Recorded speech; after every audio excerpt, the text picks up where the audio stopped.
Hi there, I'm Mariette, and I've got good news for you today. We're speaking to the well-known British singer Maria Nayler. Our speakers can learn a lot from singers, especially regarding voice production and breath control. Maria has sold over 2 million albums, and I'm so happy that she could find a space in her busy schedule for us. Hi Maria, welcome to the program. Hi, hello, thank you for having me. What a lovely introduction. Thank you so much. Let's begin with voice production and how we can learn to control our breaths to produce the best voice that we possibly can. Well, first of all, there's lots of exercises I can show you in order to find your voice. But I think what we have to come back to at the very beginning is breath control. Just if I could say a little bit about the physiology of voice, obviously with our vocal cords together in our larynx, it's the breath that comes up, pushes our vocal cords together, which gives us our vibration. It's our articulators, our teeth, our tongue, our lips, our jaw, our hard palate, our soft palate, all of these wonderful articulators and cavities that we tone through and resonate through. Without them, we're mute. So one of the first things I talk about with people that come with some voice work is obviously where they're breathing from and where their articulators are working. And it's quite nice when you can pinpoint certain articulators and where you put the sound. People understand that and can find lovely resonances in their own voice. So that's where I would put someone at the very beginning, talk about where they're breathing from. We can talk from our fight or flight mode breath in our chest. But like I think a lot of things, it's about getting on the ground and getting grounded. So it's about breathing from our stomach, breathing from our lower diaphragm, guttural breathing, we call it. Now, Maria, of course, most of us, even the experienced speakers, still have that feeling of tension when we're in front of people. And in order to breathe correctly, we need to relax. So how can you teach us to relax when we breathe? I think one of the first things that's really interesting when you do voice work is, I do talk about breath, but I think what people want to do is sound first. And I think when we sound, we can correct breath and find the right breath as well. So what I may do is just check where people are breathing from, just little in breaths and out breaths, and trying to get them to come down to their belly. That's really hard for some people because a lot of us are all breathing up here. As soon as you introduce sound, so I would do something called a siren. And a siren has so many wonderful things about this exercise. Firstly, it measures the range of your voice in that moment. Secondly, it's like an inner sound bath. It clears blocks that are inside you. Thirdly, it gives you a spatial awareness of where your voice is in the body. And that's quite important and instrumental when we talk about where we speak from to be heard. So I think one of the first things I would do is obviously just to get someone to breathe slowly, first of all, but not taking too much on the technical side of breath, because people, I do find that when I go into technical breath with people, at the end of it, people go, oh, hang on, I just need to breathe. And I still, so sometimes I think, okay, let's not do that because you're concentrating too much on breath. And it's like riding a bike or driving a car. When you think about it too much, you go wrong. So sometimes when you introduce sound with this siren, which I will give you an example of it so you understand what I'm doing. As soon as you introduce sounding, the breath will enhance that. It was almost like embrace it and it will find its natural flow through the sounding. So shall I give you a little example of a siren? Please, I'm so eager to hear on earth what that is. I know. It's really interesting actually, because I'll do it and then I'm going to talk to you what I've done. And this relaxes so much of your face. It puts you in a place of grounding because we're bringing a sound in from the top. It's coming in through our heads. It's going right through our face, right down our chest, right into our tummy, right down by our hips, into our toes, right down the body. So it's like this. And it changes with everything. It changes with every day. It changes. So I could be doing this now. This is what's magic about sounding. I could do this to you now. In half an hour, if I've watched something on the news or something's been said to me that puts me in a place of fear or trauma or anxiety or stress, when we come to do a siren, then you notice the difference. And I think that's why it's quite important, this exercise, to notice when you're doing it in a more calm way to then you do the exercise in a stressed way. You really notice the difference where you're resonating and your blocks. So I am quite relaxed today. So I'll just give you a little bit of an example of how this goes. So first of all, it's just about sitting down and really sitting on the chair, putting your feet on the floor and really being present. Making sure you always have your lips together, because this is an inner sound bath.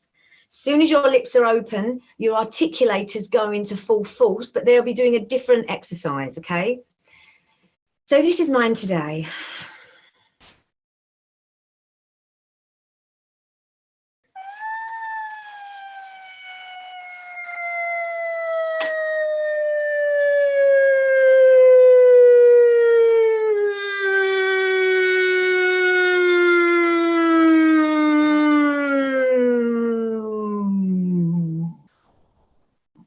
Wow. I don't know what that sounded like. But what that's doing is it shows somebody, first of all, where it is behind the face, where it is. So if I was to go, I know that's my eyes.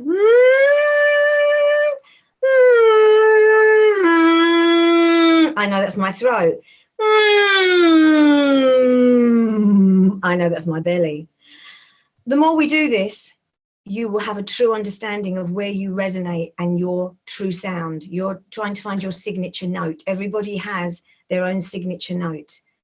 Does that make sense? That sounds fascinating. It's amazing. I can sense how much breath control one needs in order to produce that sound. So I suppose it's a personal pitch that you find that works only for you. No, well, it's yeah, but it will change all the time. Like I say, so in this moment now, I'm probably there. If I'd done a show last night, or I've used my voice a lot, I might be lower than that. So, or also if I've been upset and you get the lump in the throat, you know, when we're upset and when we cry, what happens to the throat is huge. And that's why people sometimes can't speak, or that whole get a lump in my throat. The whole our emotional state attacks the larynx straight away in all humans. And I think that's quite important to know that, because with all our worries and our stresses and our traumas in life, it's the voice that closes first. So when we do a siren, when we're angry or whatever, we can go around the house going, and it puts you in a place of calm straight away, sorts your breath out. It's so all-encompassing in the body, it will put you in a place of calm. The science behind that tells us it does as well, but it's the feeling. So if we're angry, or if we need to say something and we can't, for whatever reason, do a siren. Because I believe in all of my training and in all of this work, if we are told to shut up, or we have something to say and we can't, that is the biggest form of dis-ease in the body. That will manifest into something quite bad. Our voice is our release. It is so important that we use all these lovely articulators to express. That's what we're here for. We are sound. So I think if someone is told to shut up or shut down or can't be heard or can't speak or say anything, or even if we're angry and we kind of go like that, and we go, and we kind of know, even that's not good for us. In all my training, we were taught, if you want to swear, you swear loud and you swear clearly. Don't swear inwardly, because that will go somewhere in the body and form a holding pattern. So all of my voice work is very much about release, get it out. And obviously the words that we use, because it's really not good if we're using wrong words. Words are spells. So it's all of those colours behind the words we use that have such an impact on the body. I once heard somebody say, don't eat your anger. Yes, exactly, because we kind of go like that, and it's so not good. And it was a really funny time in a lot of my teachings when we had one of the sessions was about anger and about the words we use and having to freely use them. If as long as you're not saying it to someone in aggression, because then that's a whole different connotation with the intention of what's behind the word. But if you've just knocked your arm and you want to swear or you want to holler. Also, let me say this as well, which I love. If you knock yourself or hurt yourself, listen to the sound that your body makes for that pain, because that's where you should tone. So for instance, if you knocked your finger and you went ow or ow, it's the ow where you should tone, or the ah, because your body is calling for that sound for release. That is amazing. I've never heard that before. Yeah, that's all part of sound therapy. Yeah, it's amazing, but the body tells you what to do. The body, sounding and voice work is free. You have vocal cords. You don't. You can talk to someone like me who can give you the tools, but once you've got the tools, you've got them for life. It is a life skill, and it's free. You are your own boss with it. It's so easy to give these tools to everybody who has vocal cords. We're not really talking about singing here. We're talking more sort of about the voice and using it in a therapeutic way, and using it. The voice is meant for so many different things. It really is. Yes, but that's what you profess and you absolutely believe in. It's all about the release of the voice.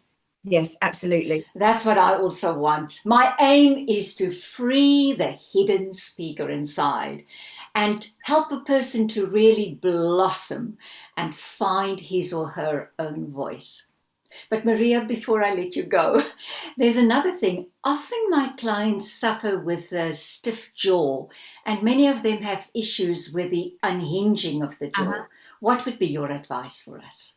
Okay, it's funny actually, because a lot of people with jaw problems or locked jaws, you usually find when you go deeper with the client, it may come back to something, unless it's a physical trauma, but sometimes the emotion behind sore jaws is a tension because they're not speaking their truth, we find, or they're being shut down. There's a lot of grinding of the teeth with things like that. I would just say one of the main things to release a jaw is a tuning fork. So if you know about tuning forks, you can get different resonances, different frequencies of tuning forks. But to be fair, I mean, I've got a few tuning forks, and all of them, if you ping it and you just put it on your jaw, it gives you a sound massage and it eases.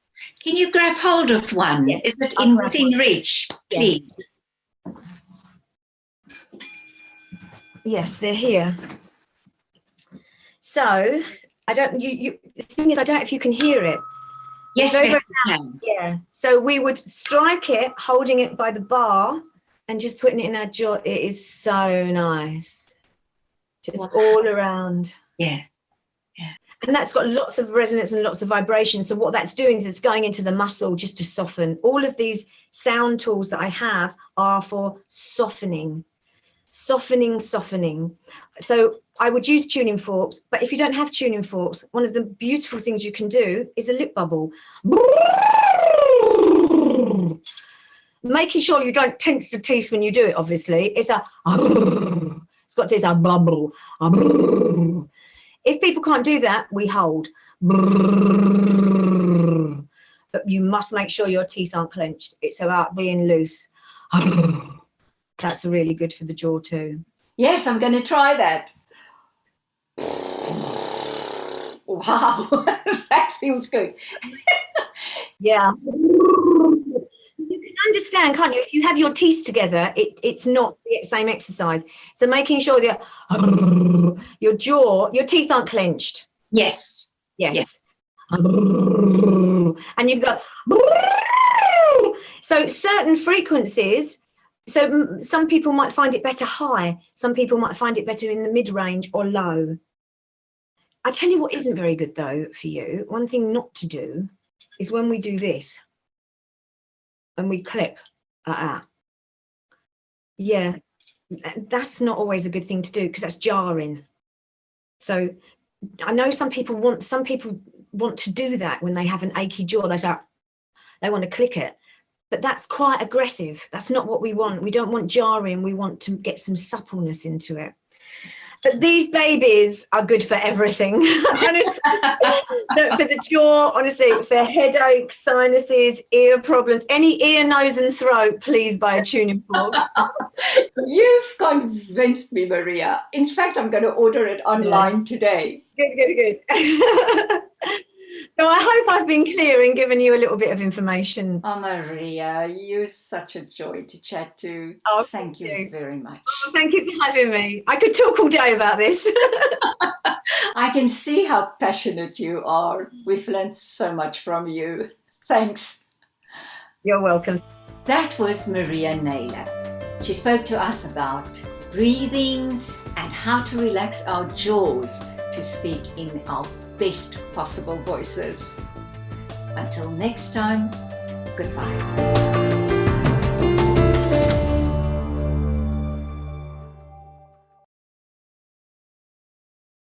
Post your questions on LinkedIn to Mariette Richardson or email them to mariette@myvoiceuk.com and include a photo, or ask your question in person in a short video clip. And don't forget to subscribe to our channel to see more tips and say goodbye to performance uncertainty.